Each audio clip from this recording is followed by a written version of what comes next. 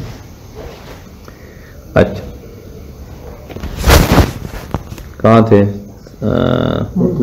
اچھا اب ہے صفحہ مسئلہ 190 مردہ ہے، مرغی مری پڑی ہے، پولٹری فارم میں 100 مرغی مری پڑی تھی، جب صبح کو گئے تو صاحب کے اندر انڈے ہیں، تو اس نے کیا کہا مری ہوئی ہے پھینکنی، انڈے تو نکال لوں۔ انڈے جو نکالے ہیں، انڈا علیحدہ چیز ہے اور مرغی علیحدہ چیز ہے، کوئی انڈے میں کنیکشن تو نہیں ہوتا نا، رگوں کا خون کا نہیں ہوتا، جس کے اوپر چھلکا بن جاتا ہے، چاہے سفید چھلکا جو ہوتا ہے، یہ سفید چھلکا کبھی کچا بھی ہوتا ہے، کبھی اگر دیکھا ہو تو آپ نے ایسا انڈا ہوتا سفید ہے لیکن ابھی اس کو ہوا نہیں لگی ہوتی صحیح، یا کوئی اس کا وہ کوئی کیلشیم کا مسئلہ ہوتا ہے، وہ پوری ہوگی تو وہ پکا ہوگا، تو وہ کچا جو ہے نا سفید اوپر آ جاتا ہے، وہ ہو یا سفید جو آ چکا ہے وہ پک چکا ہو، یہ والا انڈا جو ہے نا یہ اندر سے نجس نہیں ہے، کیونکہ مرغی کے اندر تھا تو وہ اس کی رطوبت لگ چکی ہے اور وہ خود مرغی مری پڑی ہے نا تو نجس ہے، تو اب انڈے کو اوپر سے دھو لیں، اب وہ پاک ہے، اس کو کھا سکتے ہیں، بیچ بھی سکتے ہیں۔ مرغی جو مری پڑی ہے وہ نجس ہے اور اس کو بیچنے کی بھی اجازت نہیں ہے۔ اگر لوگ جیسے یہ اکثر مطلب کرتے ہیں کچھ لوگ بیچ دیتے ہیں، مری ہوئی نا لوگوں کی طرح جو لوگ کھاتے ہیں وہ یہاں مسلمان ہے نا، کافر ملکوں میں یہ بہت بڑا جرم ہے، کیونکہ ہمارے ملک میں قانون کی پابندی نہیں ہے، یہاں قانون نافذ ہی نہیں ہوتا، سزائیں ہیں نہیں، جو پکڑا گیا تو وہ پیسے دے کر چھوڑ جاتا ہے، لہذا دین ہے نہیں۔ اگر یہی مرغیوں والا ہر سال حج پہ جا رہا ہے، ہر سال زواری پہ بھی جا رہا ہے، دین ہوتا تو یہ کام کرتا، یہ چکر لگا رہا ہے، مری کبھی چلا جاتا ہے، کبھی مکے چلا جاتا ہے، کبھی ناران کا خان اور کبھی کربلا چلا جاتا ہے، تو ایک ہی بات ہے، کوئی فرق نہیں ہے، نہ ادھر سے کوئی سیکھا اور نہ ہی دین سے کوئی سیکھا۔ گندی زندگی کیا کما لے گا، انہی جیسوں کے پھر بچے جو ہیں وہ لولے لنگڑے ہوتے ہیں، ساری زندگی پھر ان کے علاج پہ، لولے لنگڑے عقل کے ضعیف، ساری زندگی ان کی سفارشیں اور پھر مصیبت جو ہے دوسروں کے گلے میں ڈال کے جاتے ہیں، وہ ساری زندگی ناکام۔ کیوں بھائی؟ اس نے زہر کھلائی تھی، کون سی زہر؟ حرام، یہ بھی تو ایک زہر ہے جس کا لوگوں کو پتہ نہیں چلتا، پتہ نہیں اب کتنی نسلوں تک وہ چلے گا، نلائق اولاد ہوتی رہے گی۔ اچھا یہ پڑھ لیا مسئلہ 90۔ ہاں مردہ مرغی کے پیٹ سے جو انڈا نکلے وہ پاک ہے، چاہے اس کے اوپر والا چھلکا ابھی سخت نہ ہوا ہو، وہ سفید چھلکا جو ہوتا ہے، لیکن اس کا چھلکا دھو لینا ضروری ہے، چھلکا دھو لیں، اوپر سارا نجاست لگی ہوئی نا مرغی کے اندر جو تھا۔ اچھا بھیڑ بکری کا کبھی ایسا ہوتا ہے چھوٹا بچہ جو ہے نا وہ مر جاتا ہے، بھیڑ بکری کا، تو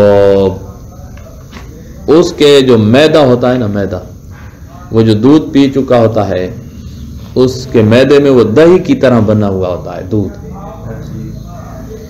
بکری کا چھوٹا بچہ جو دودھ پی چکا تھا اور مر گیا ہے اس کے میدے میں دہی کی طرح کا بنا ہوا ہوتا ہے، اس کو کہتے ہیں پنیر مایا، پنیر۔ اس کے بارے میں خصوصی حکم ہے شریعت میں کہ یہ پاک ہے، وہ سارا مر گیا ہے، وہ جو بچہ ہے، جیسے مرغی مر گئی ہے، اس کے پیٹ سے جو انڈا نکلا ہے، انڈے کے اوپر سفید چھلکا آ گیا تھا، یا کچا تھا پکا تھا، وہ انڈا پاک ہے، اندر سے اوپر سے دھونا ہوگا۔ پنیر مایا جو ہے نا یہ وہ بچے کے پیٹ میں جو ہے وہ بھی پاک ہے۔ اب اگر وہ ہے سخت ہوتا ہے تو اس کو اوپر سے دھو لیں گے، جیسے انڈے کو دھو لیا۔ اگر سخت نہیں ہوتا تو اوپر سے دھونے کی ضرورت بھی نہیں، یعنی اس کو دھویا اور وہ پانی بن کے ختم ہو جائے گا تو پھر دھونے کی ضرورت نہیں۔ بس یہ کون کھاتا ہے مردہ کو؟ بہرحال ایک شاید پہلے عرب کھاتے تھے نا، اس کا کوئی ذائقہ ہوگا اور اس کا کوئی فائدہ ہوگا، وہ کھاتے تھے، شریعت نے اس کو پاک کرا دیا۔ اگر بھیڑ یا بکری کا بچہ میمنا، بچے کا نام ہے میمنا، گھاس کھانے کے قابل ہونے سے پہلے مر جائے، ابھی گھاس کھانے والا نہیں تھا، وہ پیدا ہوا ماں کا دودھ پیتا تھا، گھاس نہیں کھاتا تھا، مر جائے تو وہ پنیر مایا جو اس کے شیردان میں ہوتا ہے، شیردان میدے میں ہوتا ہے، پاک ہے۔ شیردان سے مراد میدا، اسی میں جا کر میدا نہیں پاک، میدا نجس ہے، وہ جو دہی کی طرح بنا ہوا ہوتا ہے، دودھ جو اس نے ماں کا پیا ہے اس کو کہتے ہیں پنیر مایا۔ وہ دودھ کہاں ہوتا ہے؟ کہا شیردان میدے میں ہوتا ہے، وہ دودھ پاک ہوگا، وہ دہی کی طرح بنا ہوا ہوتا ہے اس کے پیٹ، وہ باقی سارا حرام ہے۔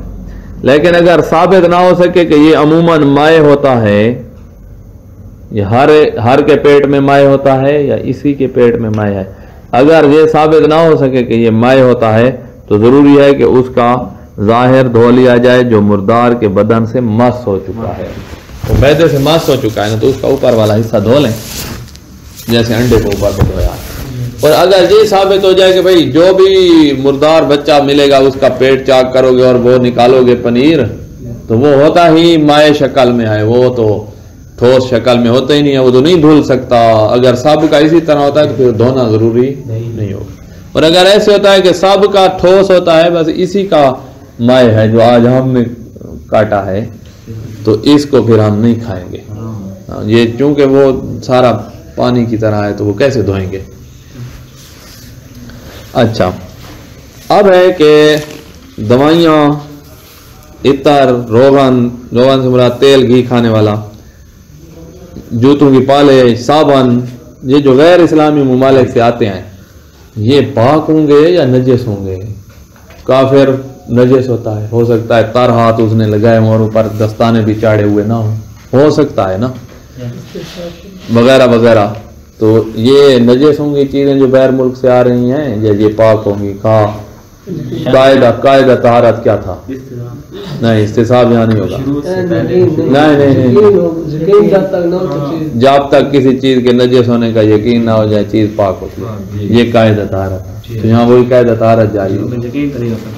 اس کو شک کہنا کہ نجس ہے یا نہیں ہے تو پاک ہوگا، یقین جب ہو جائے کہ نجس ہے۔